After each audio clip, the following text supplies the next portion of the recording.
36년 일제 치하에서 마침내 독립을 이룬 그날, 빼앗긴 들판에도 꽃은 피어나고 찢기고 짓무른 상처에도 언젠가 새살이 돋아나듯 마침내 우리는 36년 일제 치하를 벗어나 조국 해방을 이뤘습니다. 어제가 있었기에 오늘이 있고 오늘이 있기에 찬란한 내일을 꿈꿀 수 있습니다. 광복 77주년, 대한민국의 새로운 내일을 그려봅니다. 1945년 8월 15일, 우리나라가 일제에 빼앗겼던 주권을 다시 찾은 날입니다. 당시 서울 주재 소련 영사의 부인은 이날을 이렇게 기록했다고 합니다. 8월 15일, 서울은 고요했다. 시민들은 일본의 항복을 알고 있었다. 그러나 그 사실을 믿을 수가 없었다. 그냥 기다렸다. 다음 날이 돼서야 사람들의 환희가 온 나라를 뒤덮었다고 합니다. 그런 광복절이 올해로 77년이 됐습니다. PD리포트 20원에서는 77년 전 이날 광복의 의미를 다시 생각하게 하는 시간을 따라가 보겠습니다. 지난 10일 천안 독립기념관에서는 무호족 독립유공자 156명의 가족관계 등록 창설 기념 행사가 펼쳐졌습니다. 가족관계 증명서, 등록기준지, 충청남도 천안시 동남구 옥천읍 독립기념관로 1, 본인 고 윤동주, 출생연월일 1917년 12월 30일.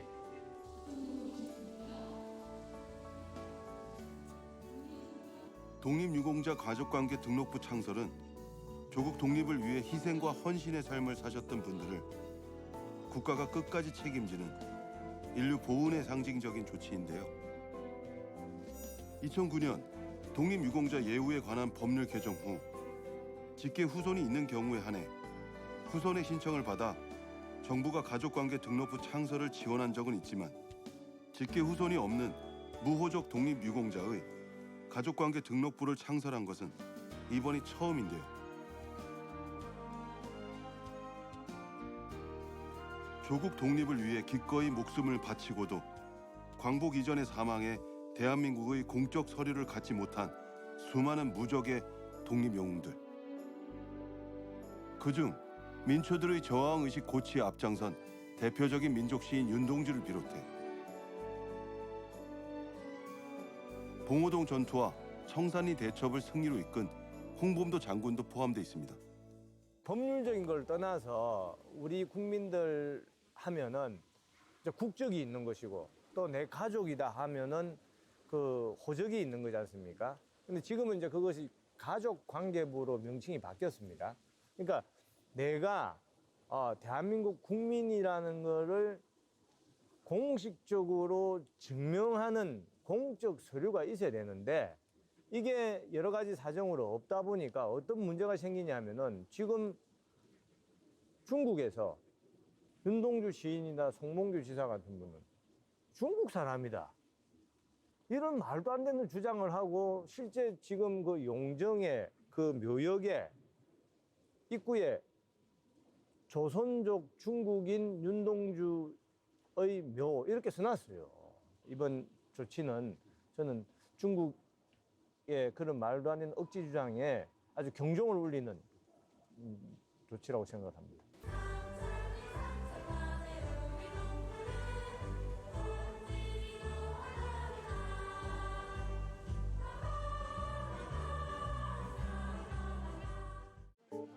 무적의 독립영웅 156인이 마침내 완전한 대한국인으로 제자리를 찾았습니다.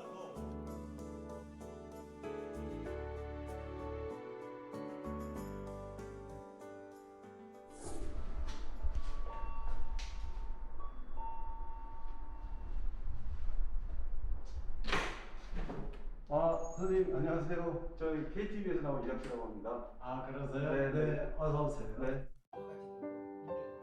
독립유공자 가족관계 등록부 창설 사업의 의미를 직접 체감하기 위해 성인이 되어 아버지의 적을 갖게 된 한 독립유공자의 후손을 만나봤는데요.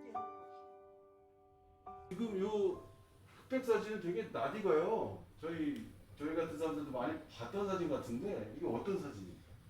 이것이 1940년 9월 17일 날 대한민국 임시정부가 중국 중경에 있을 때입니다. 그때 광복군이 창설이 됩니다.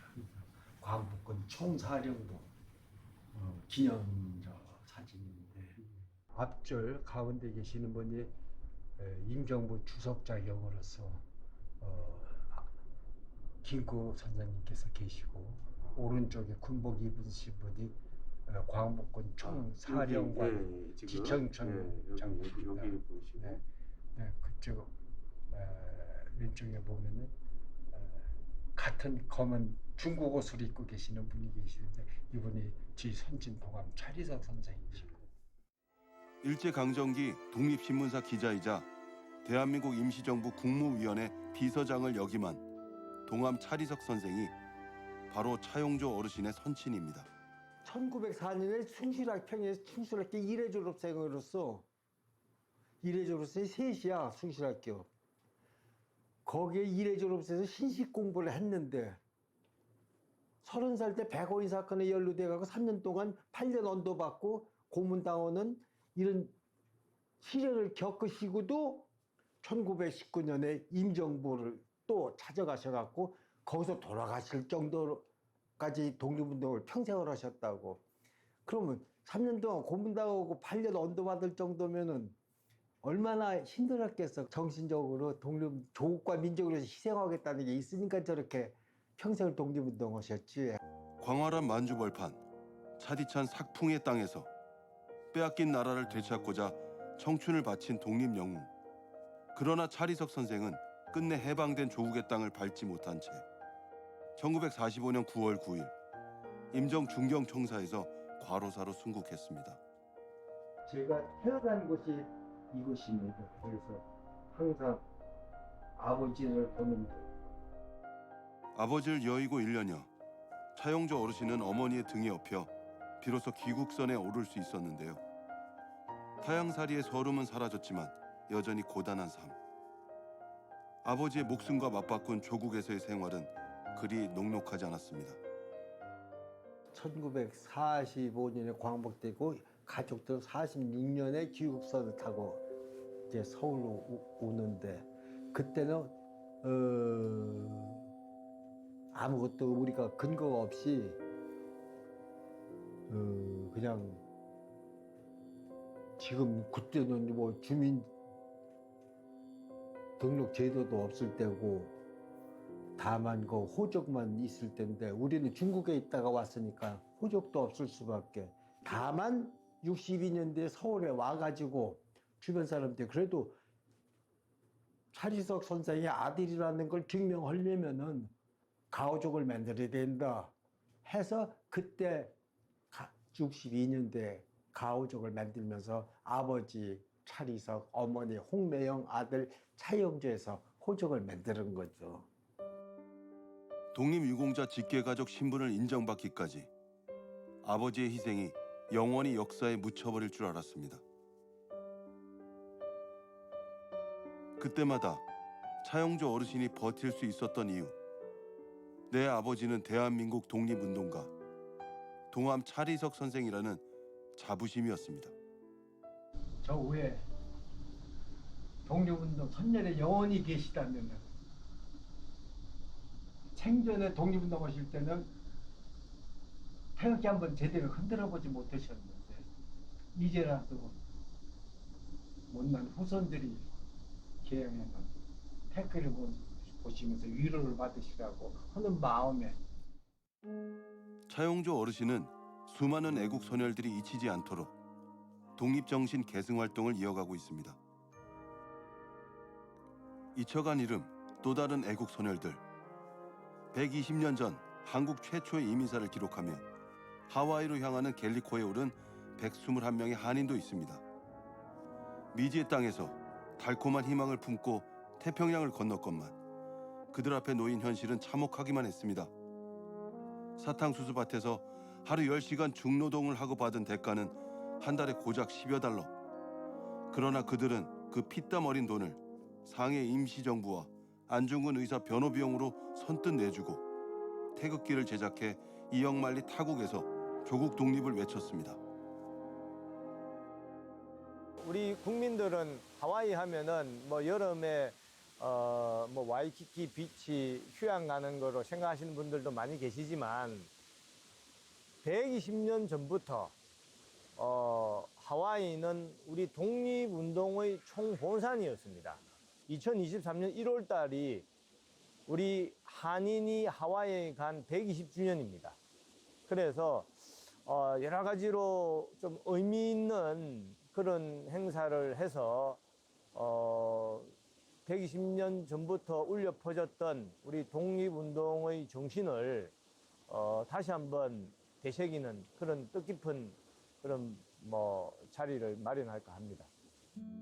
국가보훈처에서는 광복 77주년을 맞아 그간 가려지고 잊혔던 독립운동가들의 노고와 헌신을 되새기는 캠페인의 일환으로 독립자금을 모집한 하와이 독립유공자 후손에게 지원금을 전달하는 행사를 기획했습니다.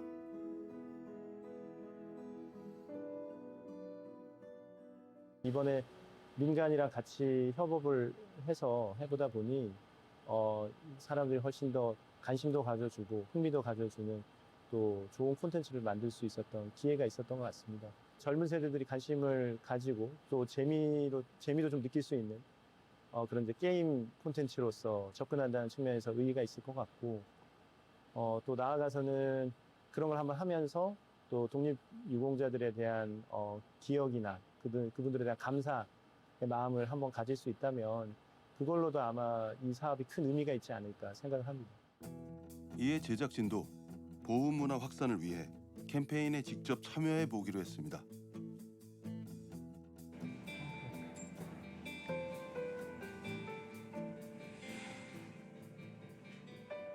흰색 코인은 뭐죠?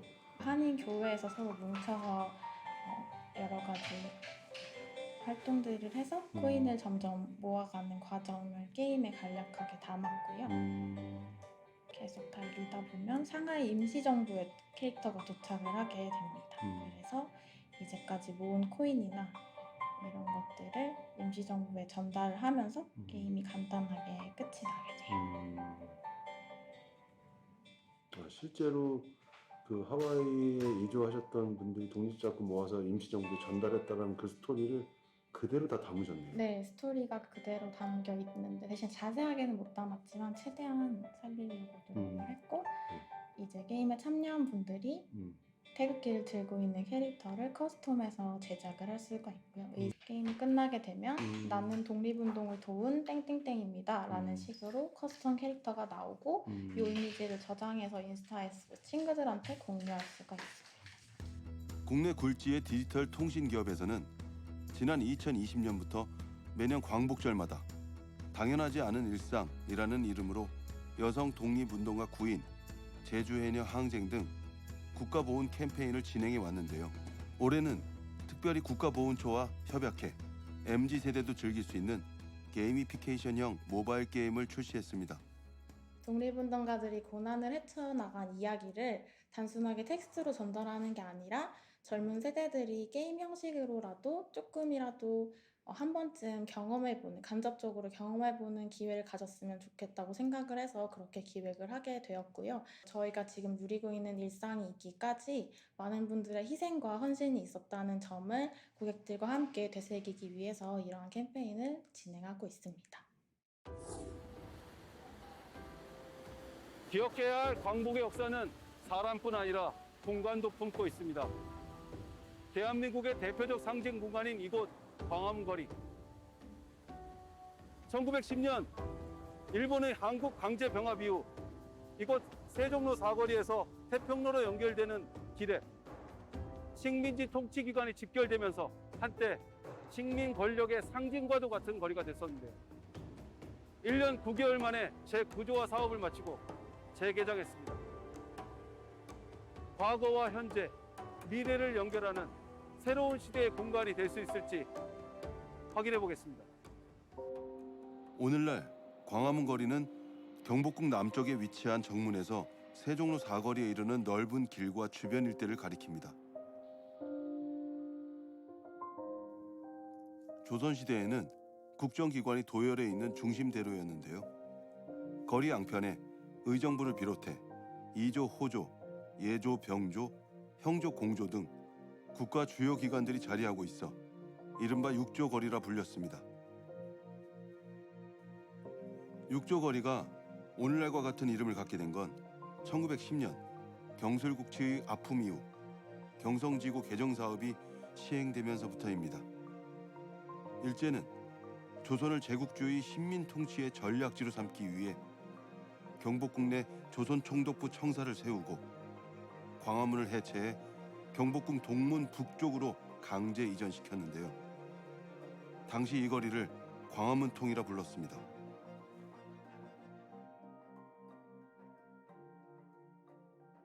사실 지금 우리가 광화문 광장이라고 얘기하는 부분은 조선시대에는 그 육조거리 또는 육조대로라고 불려졌던 공간이죠. 국가의 행정을 관할하는 그 행정관서의 그 행정기관의 핵심인 육조가 그 거리의 중심이라는 거잖아요. 그러면 그 관계를 공간적으로 잘 놓고 보면은 우리가 조선이라는 나라가 어떤 나라였는지를 생각하면 그 공간 구조가 금방 이해가 됩니다. 왜냐하면 조선은 왕조 국가이긴 하지만 왕이 정권을 휘두른 나라가 아니라 왕은 왕이 있지만 왕권과 신권이 서로 견제와 균형을 통해서 나라를 건강하게 유지하는 것이 조선 초부터 그 이후까지 꾸준하게 이어왔던 거고, 그 균형이 깨졌을 때 세도 정치가 일어나고 왕이 폭군이 일어났던 나라였었어요. 역사적 연원을 따져봤을 때 광화문은 이미 조선시대부터 민주주의의 상징적인 공간이었던 건데요. 1945년 일제로부터 해방됐지만 기쁨도 잠시, 또다시 정치 사회적인 극도의 혼란 속에서 완전한 독립을 이루지 못하고 미 군정 3년, 그리고 1950년 6월 25일 새벽을 깨우는 총성과 함께 시작된 한국전쟁. 광화문은 대한민국 근현대사 속 아픈 역사의 상징으로 자리했습니다. 그리고 1960년대 박정희 정부가 들어서며 본격적인 개발을 시작해 1988년 올림픽을 거쳐 1992년 문민정부가 출범하면서 광화문 일대에 눈에 띄는 변화가 생겨났는데요. 특히 1995년 역사 바로 세우기 사업의 일환으로 조선 총독부 건물이 철거되면서 일제 잔재라는 오랜 오명을 벗을 수 있었고, 2009년 광화문의 상징인 세종대왕 동상과 함께 광화문은 시민의 광장이 되었습니다.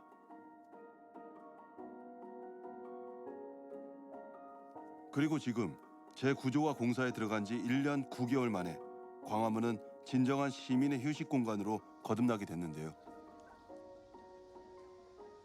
광화문 광장의 재구조 사업을 계기로 해서 그 다음에 우리가 꾸준하게 90년대 중반부터 이어졌던 경복궁 중건 사업이, 복원 사업이죠.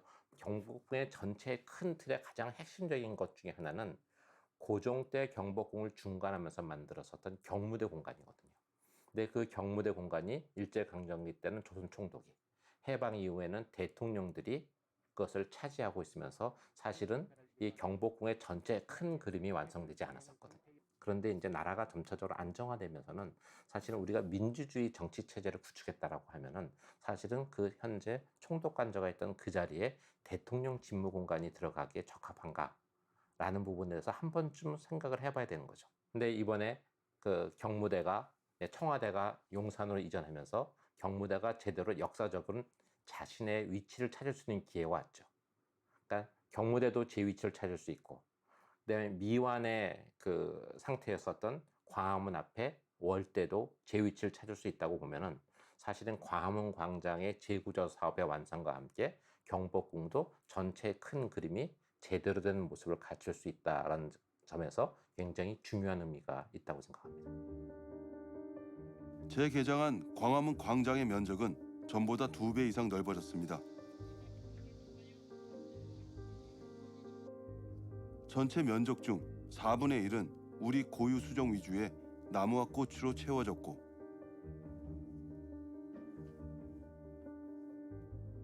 공사 중 발견된 사원부 터는 우물, 배수로 등 발굴 당시 모습 그대로 전시장으로 조성했습니다. 또 상군부터 병조터, 형조터 등 모든 유구는 현지 보존하거나 재현해 그동안 상상만 해왔던 육적 오리의 흔적을 살렸습니다.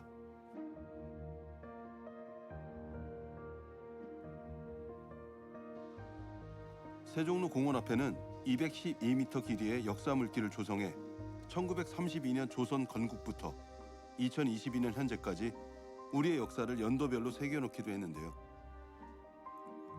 그야말로 재구조화 사업을 통해 광화문은 역사의 숨결을 간직한 진정한 시민의 쉼터로 거듭났습니다.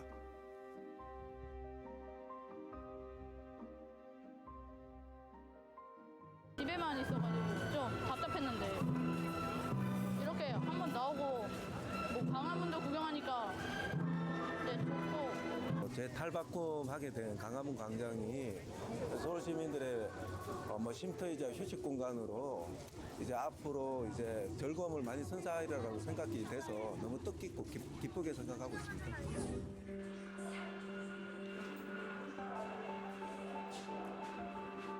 용산은 일제강점기에는 일본군이, 해방 후에는 미군이 주둔하며 내 나라 땅이면서도 금단의 땅이었던 슬픈 역사를 간직한 곳입니다. 그랬던 용산의 풍경도 조금씩 달라지고 있습니다. 용산공원 조성에 대통령 집무실 이전, 그리고 용산 개발 계획까지 굴곡진 역사를 딛고 새로운 용산 시대로 나아갈 수 있을까요? 또 다른 국난과 호국의 역사가 함께 깃든 공간, 용산. 용산의 개발을 이해하려면 용산이 지나온 역사적 배경에도 주목해야 합니다. 조선시대 용산은 한강을 끼고 있다는 지리학적 이점으로 전국의 조은선이 몰려드는 폭우로 발전했으며 한강에서 활약하는 경강상인들의 본거지가 되었고, 그러나 이러한 지정학적 이점은 오히려 용산 발전을 저해하는 군사지역, 그 중에서도 외국군 주둔지라는 멍해가 되었습니다. 일본의 패망 이후에도 용산은 미군의 주둔으로 여전한 군사기지였고 냉전의 전초기지였습니다. 한반도의 모든 기능들이 모이는 곳이 서울이고 그 서울의 중심이 용산이에요. 만약에 우리가 힘이 없을 때는 외세가 그쪽으로 들어와서 우리를 침탈하는 공간이 되는 거고, 우리가 힘이 커지면은 거기로부터 외국으로 힘을 뻗쳐나가는 그런 관문이 되는 거예요. 그래서 일제강점기 때 일본이 그냥 점령한 거군요. 그렇죠. 마찬가지로 인천 상륙작전을 할 때도 서울을 회복할 때 인천으로 해서 한강으로 해서 서울로 용산으로 들어오는 여기를 회복하면 한반도를 다 회복할 수 있는. 북한군이 이미 부산까지 내려와 있었지만 뒤를 다 이제 보급선이 끊어져 버리니까 사실은 국토 전체를 회복한 것과 똑같은 효과를. 이 같은 용산을 눈여겨본 이는 이명박 전 대통령이었습니다. 2006년 서울 뉴타운 개발 사업을 본격적으로 추진하면서 한강을 여가와 관광의 중심 공간으로 만들겠다는 이른바 한강 르네상스 사업의 핵심지로 용산을 주목한 건데요. 하지만 외환위기 등 경제 침체기를 겪으며 시행사 부도를 시작으로 2013년 구역 지정이 해제돼 사업 자체가 취소되었습니다. 근데 사실은 이제 우리가 조금 지금은 국력이 많이 좋아지고 있잖아요. 네네네.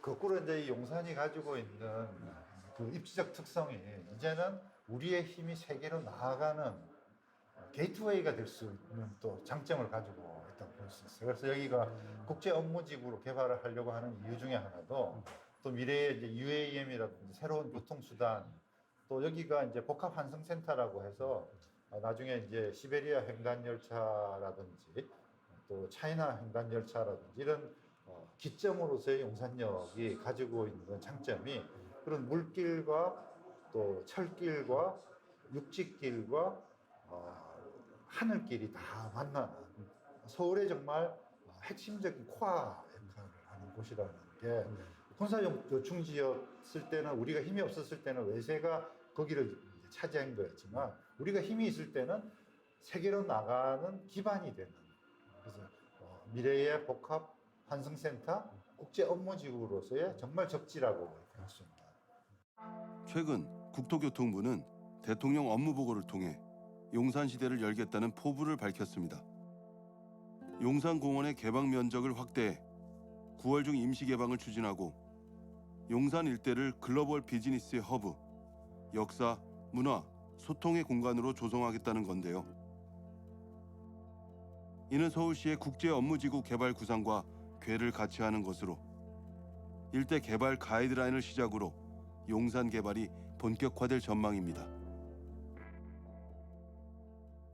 대규모 프로젝트고 장기간에 걸친 인프라의 정비와 또 동서 간의 어떤 철도의 단절 문제를 철도 지하화든가 연계된 또 그다음에 이제 서울의 허파와 같은 이런 용산공원의 복원이라든지 그다음에 한강과 연계된 한강 수변 정비와 관련된 이슈들에 대한 부분을 포함을 해서 그리고 장기적인 정말 그 통일 이후에 TCR, TSR까지를 포함한 교통의 요충지 또 뭐 경부간선도로 지하화까지 포함을 해서 경부선이 이제 만나게 되면은 교통의 요충지가 돼야 되니까 정말 잘 코디네이트가 되고 가버넌스가 이루어져야지 되는 그런 통합적 협력 체계가 잘 마련되는 게 참 저는 핵심적인 요소라고 생각이 듭니다. 과거를 똑바로 알아야 앞으로 나아갈 수 있다는 것은 역사가 주는 교훈입니다. 대한민국이 시련의 역사 속에서 당당하게 일어설 수 있었던 것은 그 시기를, 미래를 준비하기 위해 단련의 시간으로 이겨냈기 때문인데요. 지나고 난 후 광복절은 우리에게 새로운 기회와 위기를 던져준 시간으로 평가되듯이 용산시대가 새로운 대한민국의 시작점이 되길 바랍니다. PD 리포트 20원 여기까지입니다.